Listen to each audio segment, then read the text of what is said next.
السلام علیکم ورحمۃ اللہ وبرکاتہ۔ محترم سامعین، خواتین و حضرات، اجالا چاندنی امید اسلامی چینل سے میں آپ کی خدمت میں ویڈیو لے کر حاضر ہوا ہوں۔ سورہ فاتحہ کی تفسیر، تشریح، مختلف علوم کے حوالے سے، بلاغی اعتبار سے، صرفی اعتبار سے، نحوی اعتبار سے، علم قراءات کے حوالے سے سب آپ کو مختصر اور ضروری معلومات فراہم کر دی گئی ہے، اور آخر میں ایک پہلو باقی ہے، وہ ہے علم تجوید کے حوالے سے، کہ جہاں صرفی حوالے سے، نحوی حوالے سے، بلاغی حوالے سے اور علم قراءات کے حوالے سے ہمیں معلومات سورہ فاتحہ سے متعلق اور قرآن کی دیگر صورتوں اور آیات سے متعلق جاننا ضروری تھا، وہ ہم نے جان لیا ہے۔ اور وہاں علم تجوید کے حوالے سے بھی قرآن کریم کو جاننا، صورتوں کو، آیات کو جاننا بھی انتہائی ضروری ہے، کہ جب بھی قرآن کریم کو پڑھا جائے، تلاوت اس کی جائے، تو پھر جن حروف کو الفاظ میں استعمال کیا جاتا ہے، ان حروف کو ان کے مخارج سے ادا کرتے ہوئے ادا کرنا چاہیے، تاکہ معنوی کوئی غلطی، خطا، قصور اس میں نہ رہے۔ اور علم تجوید کے حوالے سے کئی چیزیں ضروری ہیں۔ ایک تو مخارج الحروف کے مطابق حروف کی ادائیگی، اور تفصیلی طور پر مخارج 29 ہیں، جتنے عربی زبان کے حروف تہجی ہیں اتنے مخارج ہیں تفصیلی، اور شارٹ کریں گے تو پھر 3 مخارج ہیں۔ مخرج شفوی، وہ حروف جو لبوں سے ادا ہوتے ہیں، لبوں کی مدد سے بولے اور پڑھے جاتے ہیں، اور مخرج وسطی، منہ کے اندر کے حصوں سے جو ادا ہوتے ہیں وہ وسطی کہلاتے ہیں۔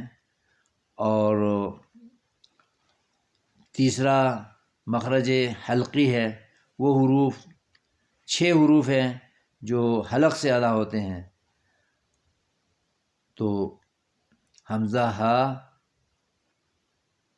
خا، عین، غین، یہ 6 تو ادھر ہو گئے، اور فا، واو اور میم اور الف، یہ 4 شفوی ہیں۔ 6 اور 4 10 ہو گئے، باقی 19 رہ گئے۔ وہ 19 بقیہ جتنے بھی حروف ہیں وہ مخرج وسطی سے تعلق رکھتے ہیں۔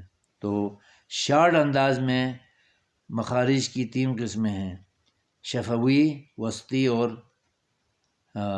حلقی۔ یہ جاننا بھی انتہائی ضروری ہے۔ اور دوسری بات یہ ہے کہ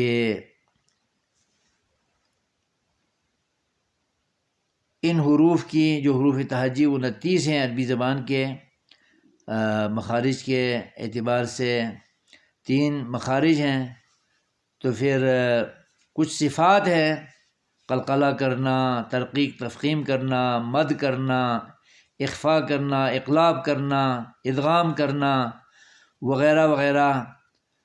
یہ صفات عارضہ سے تعلق رکھنے والی معلومات ہیں۔ صفات عارضہ کی ادائیگی کرنا بہتر ہے، اور زیادہ اجر و ثواب کا باعث ہے۔ اللہ بڑا خوش ہوتا ہے، کان لگا کے اللہ تعالیٰ اس شخص کی تلاوت کو سنتا ہے جو تجوید اور مخارج الحروف کے مطابق وہ قرآن کی تلاوت کوئی کرتا ہے، تو اللہ کان لگا کے سنتا ہے اس انسان کی تلاوت کو، قراءت کو، اور قرآن کے پڑھنے کو۔ اور لیکن اس میں لحن جلی کبھی نہیں ہونا چاہیے۔ مخارج کی ادائیگی صحیح کی جائے، مخارج سے حروف کی ادائیگی کی جائے جس سے کفر لازم نہ آئے، تو وہ بہت بہتر ہے۔ لحن جلی اگر پیش ہو جائے تو پھر کفر بھی لازم آ سکتا ہے، اور معنی بدل کر اور بے معنی بھی ہو سکتا ہے، وہ بھی غلط ہے، اور کفریہ انداز ہو جائے وہ بھی غلط ہے۔ تو لحن جلی سے انتہائی کوشش کے ساتھ بچنا لازمی ہے، اور لحن خفی جو صفات کی ادائیگی ہے اور اس سے بچنا افضل ضرور ہے، لیکن کوئی اگر نہیں بچ سکتا یا نہیں سمجھ سکتا، نہیں ادا کر سکتا ہے، قاری یا مجوید نہیں ہے، تو پھر لحن خفی کی معافی ہے اللہ کے ہاں۔ لیکن سیکھنا لحن کی اقسام کو، لحن کی اقسام سے بچنے کے لیے علم حاصل کرنا انسان کے لیے، مسلمان کے لیے، قرآن پڑھنے والے کے لیے افضل ترین عمل ہے۔ اللہ تعالی ہمیں تجوید کے علم سے آگاہ ہو کر قرآن پڑھنے، تلاوت کرنے اور بہترین تحسین کی آواز کے ساتھ تجوید کے اصولوں کے مطابق قرآن پڑھنے کی توفیق عطا فرمائے، علم عطا فرمائے، محنت اللہ تعالیٰ قبول فرمائے، اور اپنی درگاہ میں اجر عظیم ہر تالی قرآن، ہر قاری قرآن، ہر حافظ قرآن کو، ہر مجوید قرآن کو اللہ تعالیٰ عطا فرمائے۔ آمین۔ السلام علیکم ورحمۃ اللہ وبرکاتہ۔